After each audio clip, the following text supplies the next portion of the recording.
Oh, hello there. I didn't see you walk in. Well, thank you for joining me today. We're going to learn something that is very simple but very important today. It's a lot like your first day of kindergarten, where you showed up in kindergarten math class and you learned 1 plus 1 is 2 or 2 plus 2 is 4. And it wasn't the sexiest thing, but it was the basis of pretty much everything else you ever learned. So today we're going to learn what is the equivalent in Java, which is printing a single line of text to the screen. It's sort of a toy example, but it's kind of a tradition when you're learning a new programming language to start with what we call the hello world.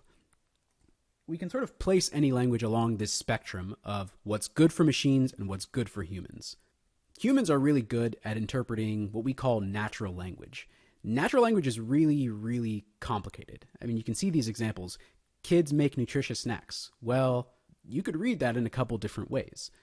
That's actually very difficult for computers to parse and properly understand. At the other end of the spectrum, we have the way computers basically understand the universe, which is as ones and zeros. And that's a reality informed by the actual mechanics of computers. And in between, there's a whole spectrum of different possible types of languages. And they sort of vary along this spectrum of what is good for machines and what is good for humans to understand. Closer to machines, we have machine languages, and that's something like Java bytecode or anything that you can run on your computer. And if you look at that code, it's pretty difficult to understand. It's a little bit better than zeros and ones, but it's not really that helpful to us. Above that, you have some lower level languages. And what we mean when we say lower level is languages that allow you more control over the specific resources of your machine. So assembly language or C, right? These are low level languages, and things can get a little hairy when you're working in a language like that. But if you're doing hardware programming or anything like that, you sometimes want that degree of control. We're going to learn a high level language, specifically Java, but maybe you've already played around with Python or with C++. High level languages take care of a lot of the nitty-gritty logistical stuff that low-level languages don't take care of. So it lets us focus a little bit more on the conceptual work and the design and all of that. So that's what we're going to work on in this class. Now, when we're working with Java, you're going to write human-readable code. But in order for that code to actually be run, we have to do what we call compiling it. We have to compile it into Java bytecode. Java bytecode can be transferred to any system, any platform, and it can be read by the Java virtual machine, which will then run it and give you your output.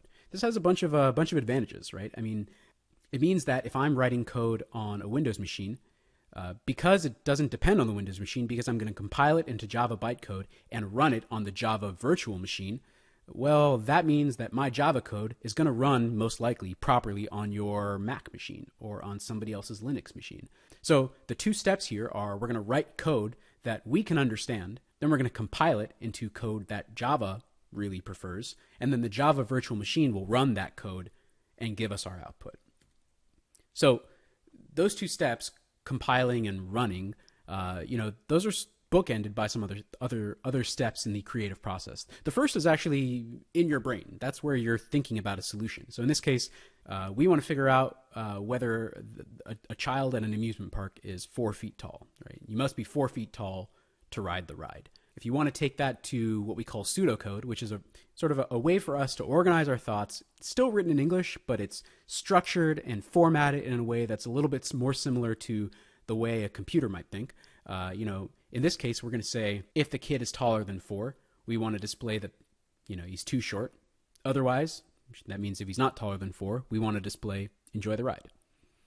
Well, once we have that pseudocode written on pen and paper, then we actually want to go ahead and type that in actual proper syntax in an editor. For this, you might use Eclipse or BlueJ or something else.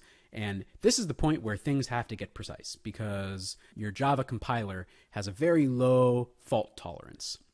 After that, we compile it, just like we were talking about before. It's sort of like translating it into Java bytecode, into the form that the Java virtual machine likes.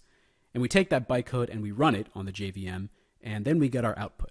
So this is how a solution gets from your brain to the screen. So, like I said, our first program in the great tradition of all languages basically is going to be us printing the phrase hello world to the screen. Code's on the next slide. Best way to do this, the best way for you to really understand this and start to memorize it and internalize it is to type it out yourself in a new Eclipse project or a new file in Binx. And I'll have a separate video that'll show how exactly to do that. There's also directions on the class website. So here's the code.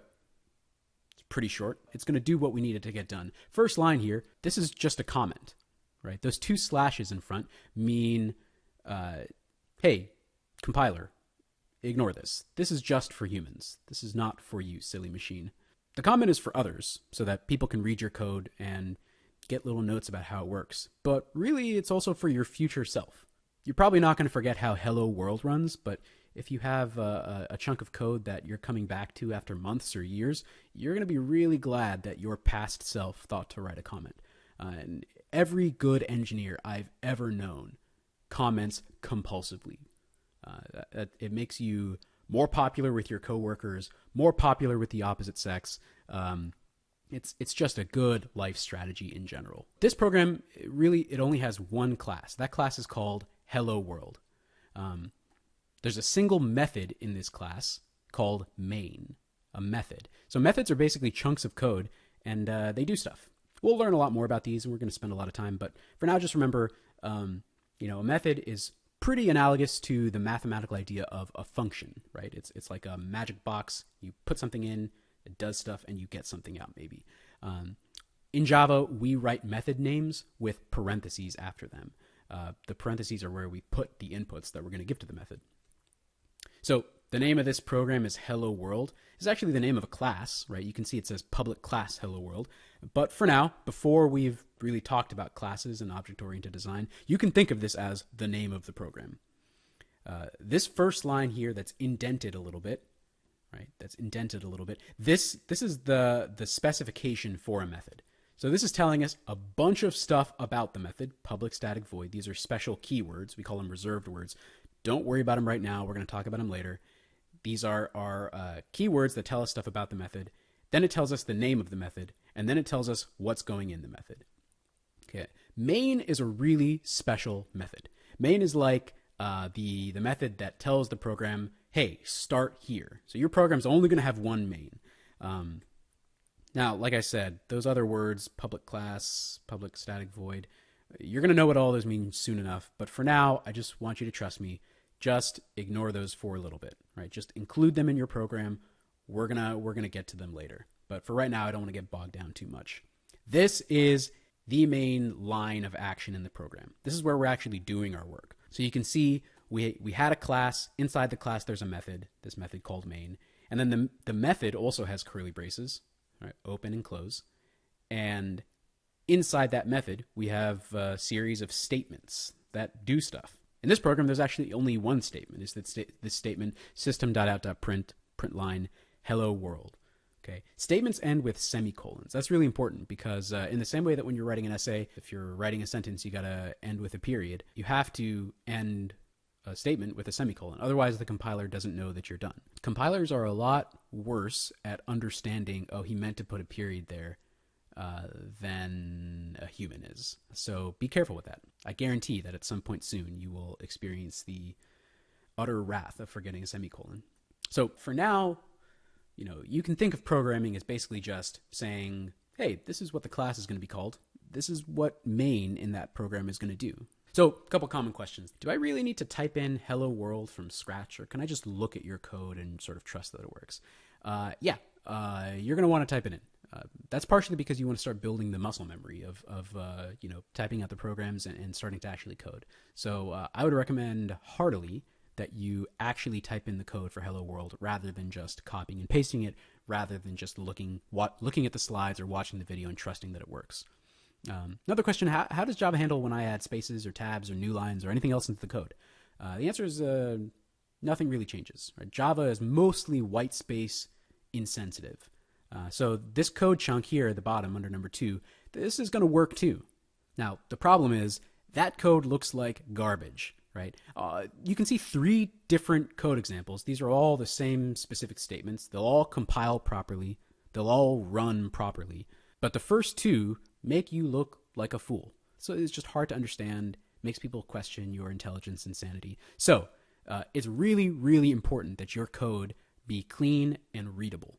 Maybe we want to add a new line, right? Maybe we want to print a second line of code. It's really easy to do this in Java. We used println, that's system.out.println, and that adds a new line afterwards. So the next thing you print is going to be on the next line. If you didn't want to add a new line, if you wanted the next thing you print to be on the same line, you just do system.out.print. Okay, so here are two examples, right?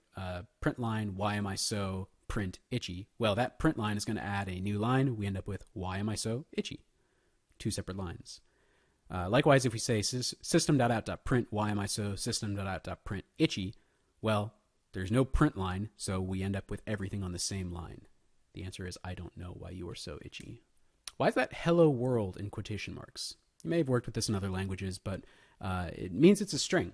It's a literal value. It means that we're saying to the compiler, hey, this is not a command for you. This is not a variable. This is actually just text, like hello, comma, space, world, exclamation point. Really, really important to close it off with quotes. Don't forget those. Otherwise, you will get a nasty error, and you're going to spend a while trying to figure out why it happened. Problem is, what if you want to print a quotation mark? Because strings start and end with quotation marks, so that gets a little complicated. This first line of code, system.out.println, you smell like cats, Malik said, this is going to cause you problems because the compiler is going to read that first quote and the second quote and think that you just have an empty string there. Then it's going to go to you smell like cats, and it's going to wonder, okay, that's not in a string. Those aren't valid Java reserved words. There's nothing, I don't understand what's happening. And then it's going to yell at you. So what we have to do is escape a quotation mark with a backslash. Okay, that tells the compiler, hey, what comes right after this backslash, that's not a quotation mark that ends a string. That's actually just a character that's supposed to be in a string. It's not going to print the backslash, just going to print the character. So you can see here, system.out.print, you smell like cats, Malik said, we escape those two quotation marks, and then when we actually look at what gets printed, we end up with some good stuff. Question is, what else can you escape? Well, you can escape N. That means it's going to give us a new line. And you can escape T. It's going to give us a tab. So let's look at the example. Look, we get hi. Then we insert a new line. Notice we didn't use the new line print here. Hi, on a new line, my name, and then we get a tab, Carlos Danger. What exactly is system.out.print? Like what is it really? You'll just think of it as a print statement for now. But if you think back to the object simulation we did earlier this week, really system.out is an object, and print is a command that we can give it. So we're saying to system.out, hey, go ahead and just please print whatever I stick in these parentheses. A couple different errors you can get, right? There's sort of at every step of the way you can find a mistake. First is when you're trying to compile it. That just means that whatever you said, whatever code you wrote, didn't make sense to the compiler. The compiler is just yelling at you because like you are not speaking its language properly. You're making all kinds of mistakes. So here's an example: system.out.println hi. Oh no. If you have runtime errors, that's another kind of error. That means the code you wrote, like the compiler could read it and understand it and translate it properly into bytecode. So that's fine. Your code compiled properly. But when you ran it, the Java virtual machine ended up trying to do something invalid. Good example of this is dividing by zero. So if you have some division and because of the values in your program, you have to divide by zero. Well, maybe your code compiled, maybe it made sense in general, but because now you're forcing the Java virtual machine to try to divide by zero, it's going to yell at you and throw you a runtime error. So that's an error that happens at the second step. First step was compiling, second step was running. Third step is a logical error. So this means your code compiled properly, it ran properly, but you're just wrong. Like you thought about the problem incorrectly and you're getting output that is commensurately incorrect. So some examples, system.ouch.println hello. We get an error. It's a compile time error, and actually it's a syntax error. And here's another example of a syntax error we could get, of a compile time error. If we just drop a semicolon, right? That's gonna screw up the compiler because it doesn't know that your line ended. Another way to screw things up at compile time is to leave off a quotation mark in a string. So you opened a string, but you never closed it. So as far as Java is concerned, it still thinks that this parentheses and this semicolon are part of that string. This code is going to compile properly, but when you actually run it, it's going to yell at you because you're trying to do 8 divided by 0. For now, just ignore the ints and the variables and all the syntax you don't know. Just trust x is 8, y is 0. We've got an int, a variable called x that has the value of 4, and we've got a variable called y that has the value of 5. We're gonna crunch them into a variable called sum, which you notice we've done horribly incorrectly. X minus y, that's not only not sum, that's the opposite of sum. That's the difference. Okay, so bad news bears there. And then we're gonna print, okay, system.print x, so we're gonna print 4 there, plus a string with the plus sign, plus y, which is going to be 5, and then the equal sign, and then sum. So we're saying x plus y equals sum. This is going to print out 4 plus 5 equals -1. Okay, so that's pretty bush league. So that we call a logic error because your code compiled, it ran properly, you just screwed up. This code is going to be posted online. This is a little bit more complicated as a version of Hello World. So a couple things before you close up shop. You want to make sure that you can rewrite Hello World, in an editor like Eclipse or on Banks in Pico, and also by hand. The goal here is not really to memorize programs, but this program is so simple that you do sort of need to know how to do it.